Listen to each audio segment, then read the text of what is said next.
Molt bones, seguim amb els cims de Catalunya i avui un cim que és una balconada esplèndida.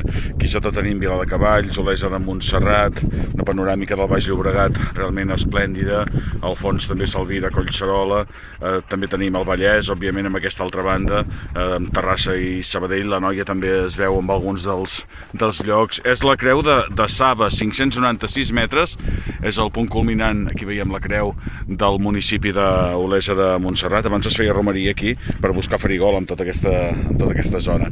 És una pujada molt alegre, molt tranquil·la, molt maca des d'allà on pugeu, des de l'antiga masia de Puigventós ho hem fet nosaltres, i és una muntanya que es troba a prop d'altres que hem fet i també d'alguna altra que ja us oferirem properament, però pujar fins aquí, estar-s'hi una estona i veure tota aquesta panoràmica realment, i al fons també a mà dreta, com ja hem fet amb altres cims, la muntanya, el massís de Montserrat. Res, és la creu de Saba, 596 metres a Olesa de Montserrat.